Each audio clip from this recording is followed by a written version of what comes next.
चांदवड अवकाळी पावसाने पुन्हा एकदा शेतकऱ्यांच्या हातातोंडाशी आलेला घास हिसकावून घेतला आहे। मागील हप्त्यात झालेल्या अवकाळी पावसामुळे द्राक्ष उत्पादक शेतकऱ्यांचे पूर्णतः नुकसान झाले आहे। या संदर्भात शासनाने लक्ष देऊन बळीराजाला या संकटातून बाहेर काढावे अशी मागणी अनेक संघटनेतर्फे करण्यात येत आहे। त्याच पद्धतीने चांदवड तालुक्यातील प्रहार संघटनेने देखील प्रांताधिकारी तथा उपविभागीय अधिकारी यांना निवेदन सादर केले आहे।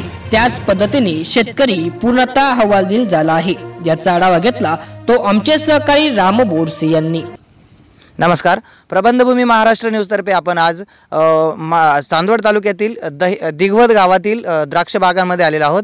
आपण शेतकऱ्यांचा जो नुकसान झालेला आहे, या पावसाने जे शेतकऱ्यांनी द्राक्ष पिकाचं जे नुकसान झालेलं आहे त्या बाबतीत ग्राउंड रिपोर्ट घेण्यासाठी आपण आज प्रत्येक गावात फिरून हा जो सर्वे करत आहोत। त्या संदर्भात आपण ज्या शेतकऱ्यांचं जे नुकसान झालं होतं, जे 2 दिवसापूर्वी जो पाऊस झाला, त्या पावसाच्या चालू पाऊस असल्यामुळे हे जे द्राक्ष पीक होतं अतिशय सोन्यासारखं पीक कमावलेलं आपल्या शेतकऱ्यांनी, त्या शेतकरी बघू शकतो आपण ह्या द्राक्ष पिकाला क्रॅक गेलेले आहेत आणि पूर्णतः द्राक्ष पीक हे म्हणजे मोडकळीस आलेलं आहे। आणि या संदर्भात येथील जे शेतकरी आहेत द्राक्ष बागायतदार त्यांच्याशी आपण बोलूया की त्यांनी त्यांच्या आपण प्रतिक्रिया जाणून घेऊया।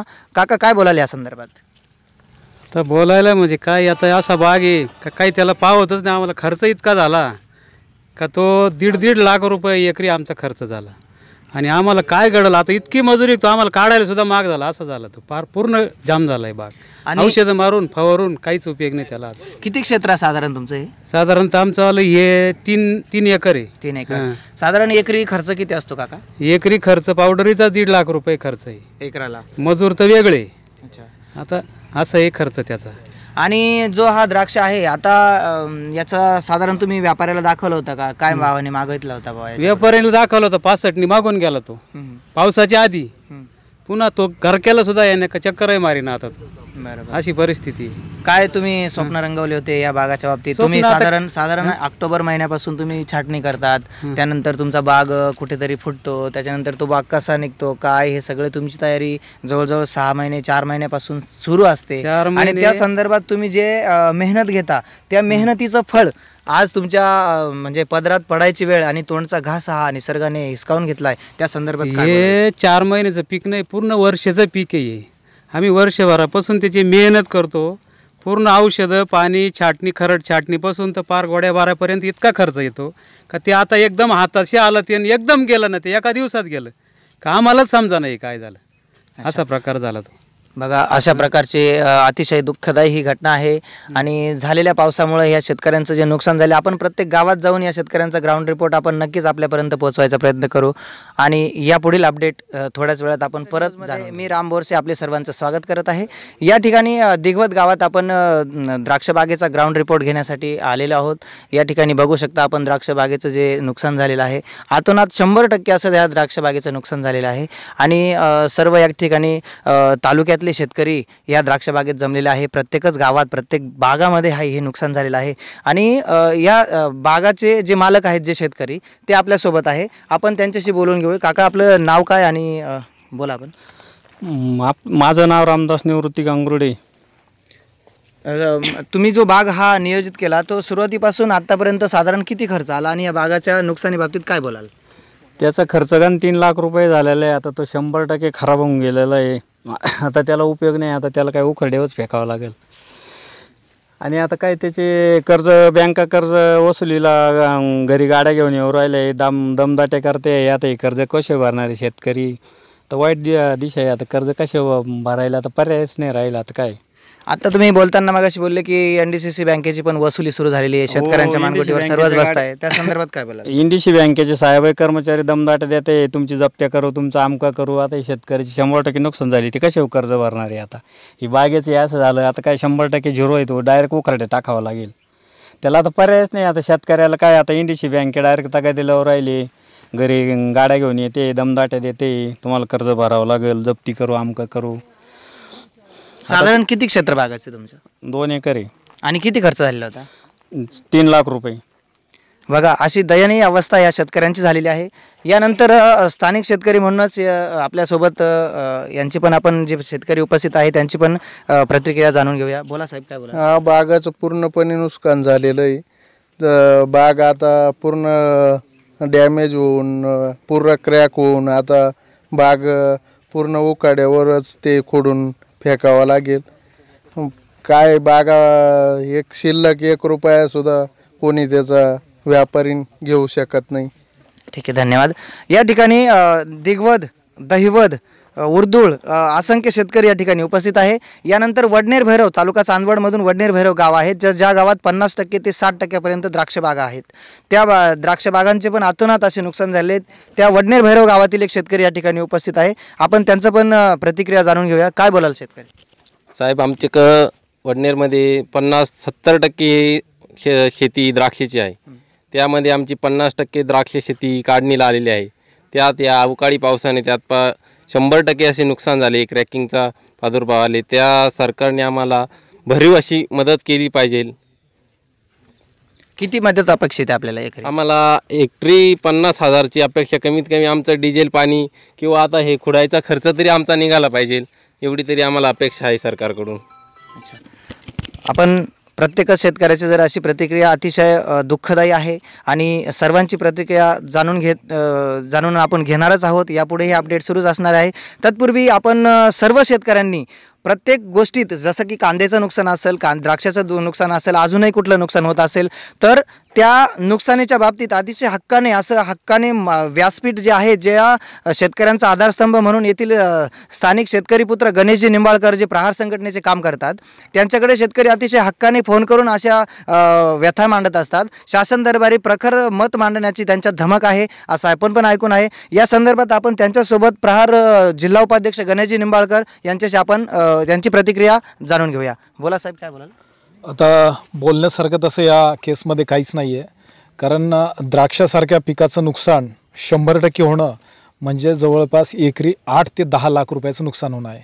आणि ज्यावेळेस 8 ते 10 लाख रुपयाचं नुकसान होतं आणि त्या संदर्भात आपण मदतीची याचना म्हणून सरकारकडे बघतो, प्रशासनाकडे बघतो, त्यावेळेस त्याच टेक्निकल बाब, तांत्रिक बाब जर बघितलं तर केंद्र शासनाची मदतीची तरतूद काय आहे तर 18,000 रुपये हेक्टरी, म्हणजे एकरी किती पडते त्याचं बघितल्यानंतर द्राक्षाचा हा सगळा ग्राफ जो आहे तो बघितल्यानंतर कुठंच नाही आहे.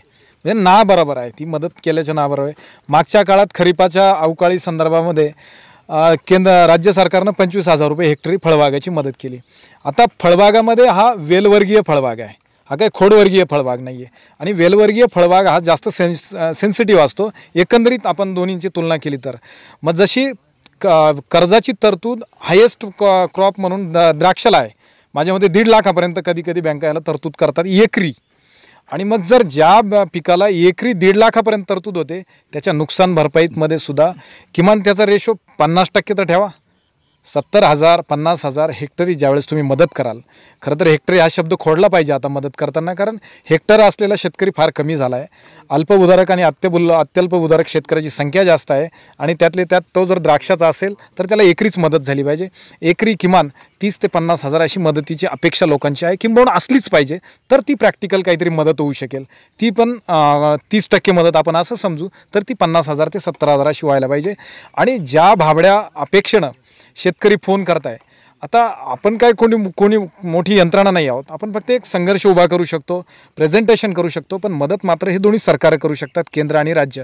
तर माझी या तुमच्या चॅनलच्याद्वारे हीच विनंती आहे की मदत करताना हा 18,000 रुपये ही मदत नाही आहे, ते उलट चेष्टा आहे. ती चेष्टा करू नका. द्यायची असेल तर 50,000 ते 70,000 किमान द्राक्षाला. मी काय सरसकट सगळ्या पिकांना द्या असं नाही म्हणत, किमान द्राक्षाला तरी तशी मदत द्या, कारण त्याचा खर्च तेवढा आहे. आणि प्रशासकीय बाब म्हणाल तर आपल्या तालुक्याच्या, म्हणजे मी पहाटे फोन लावले, उपविभागीय अधिकारी साहेब देशमुख साहेबांना लावले, तहसीलदार साहेब पाटील साहेबांना लावले, तालुका कृषी अधिकारी सोनवणे साहेबांना लावले. या तिघांचंही सहकार्य वाखाणण्याजोगं होतं. त्या दिवशी लोड शेडिंग असतानाही त्यांनी 3-3 तास वडनेर भैरवसारख्या गावामध्ये एका विनंतीवर त्यांनी 3 तास पाणी द्यायलाच लावलं, कारण तो क्रॅकिंग जाऊ नये म्हणून प्रथमोपचार तोच आहे.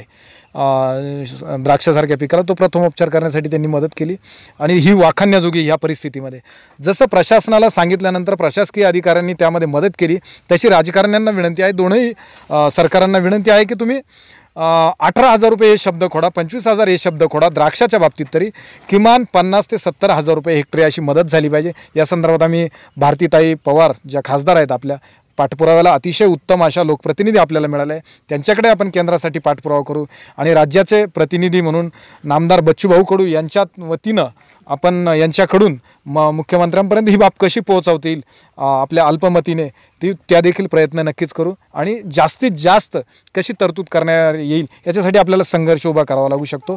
जर हे समजा हे नाकारायला लागले, जर शेतकरी सोबत आले तर पंजाबच्या धर्तीवर काय 2-4 मुद्दे आहेत जे शेतकऱ्यांचे जे दुर्लक्षित होत आहेत, तुमची राजकारण चालू राहू द्या, पण पंजाबच्या धर्तीवर आम्ही आंदोलन करू शकतो.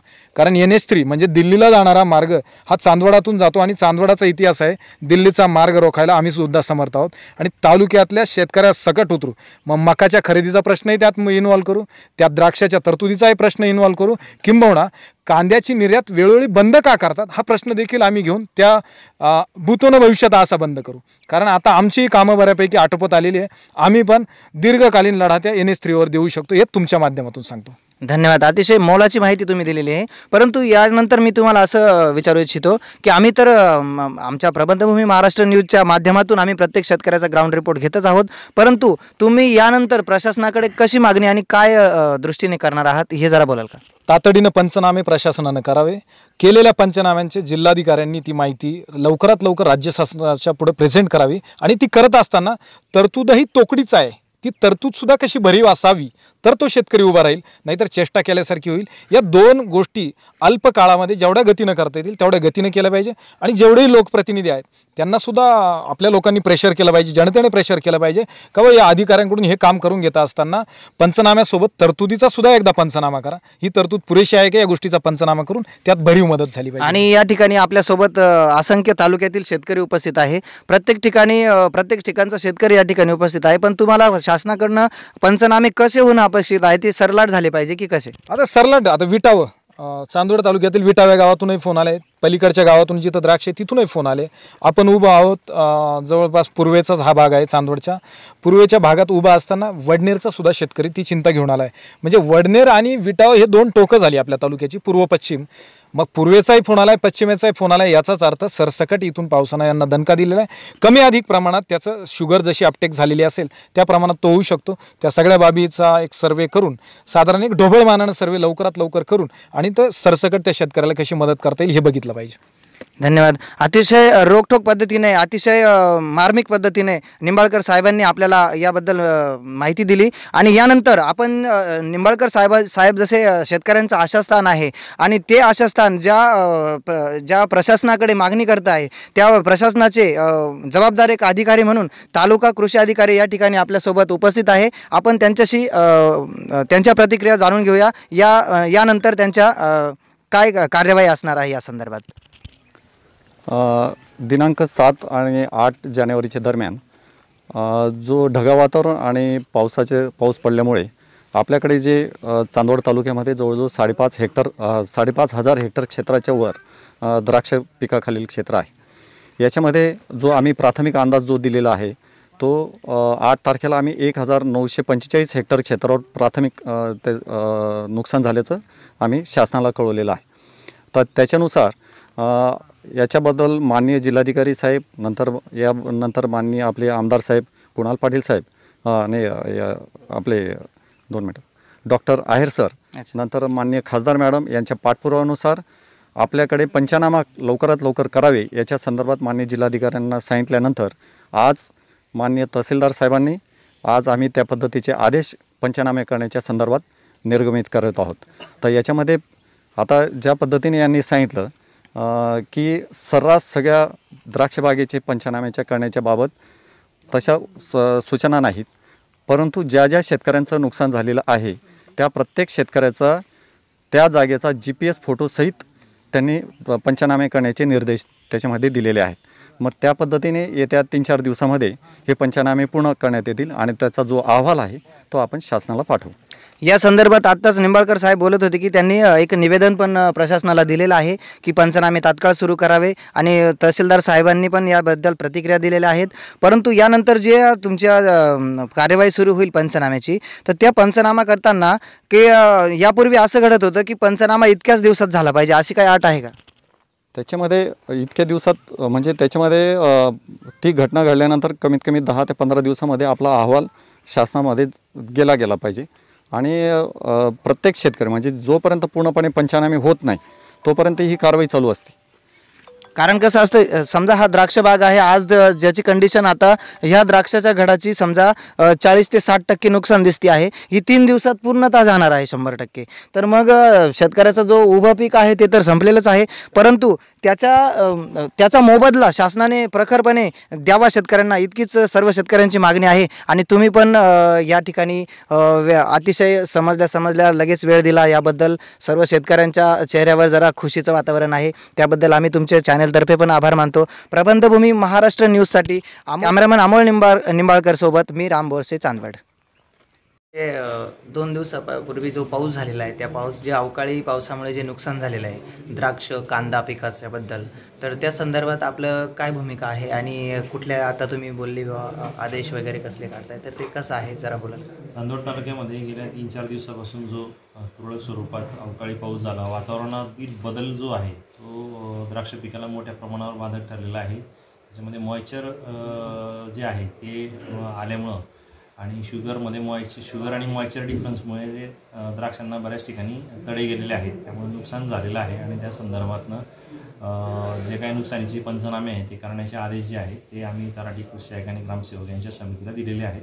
त्याप्रमाणे पंचनामे करून शासनाला अहवाल सादर करणार आहोत। अच्छा, आणि कांदा आणि द्राक्ष यांचं जवळजवळ 50%च्या पुढेच नुकसान झालेलं आता शेतकरी सांगताय तर त्याबद्दल कसं असेल मदतीची? ग्रामस्तरीय समिती जी आहे ती त्या ठिकाणी निर्णय घेईल किती टक्के नुकसान झालेलं आहे। ते 30%च्या वरती जर नुकसान असेल तर ते त्या पद्धतीने शासनाला अहवाल सादर होईल आणि शासन त्या अनुषंगाने जी काही मदत जाहीर करणार आहे ती धोरणात्मक निर्णय असल्यामुळे त्याबद्दल मी काही बोलू शकत नाही। पण जे काही केंद्र शासनाचा GR आहे त्याप्रमाणे बागायत पिकं जे आहे त्यांना 18,000 रुपये प्रति हेक्टर, जास्तीत जास्त 2 हेक्टरपर्यंत मदत देण्याचे निकष आहे। त्यामध्ये जर शासनाने सुधारणा केली मदतीच्या निकषामध्ये तर ती त्या पद्धतीने होईल। पण सध्या जी तरतूद आहे त्यामध्ये 18,000 रुपये प्रति हेक्टर असे 2 हेक्टरपर्यंत मदत जी आहे ती केंद्र शासनाच्या GR प्रमाणे लागू आहे। साधारण ही पंचनामे कधीपासून सुरुवात होईल असं काय? पंचनामे तसे कृषी विभागाकडे जे आहे ते आम्ही आत्ताच सांगितलेले आहे, आज ते गेलेले आहेत फील्डवर कृषी सहाय्यक, आणि बाकीची तलाठी वगैरे जी टीम आहे ती उद्यापासून जातील, कारण त्यांना आज निवडणुकीचं कामकाज असल्यामुळे ते उद्यापासून पंचनाम्याला जाणार आहे। ओके, धन्यवाद। याच प्रकारच्या बातम्या पुढेही आपल्या मोबाईलवर मिळवण्यासाठी आमचा प्रबंधभूमी चॅनल सबस्क्राईब करा आणि या बातमीला जास्तीत जास्त शेअर करा।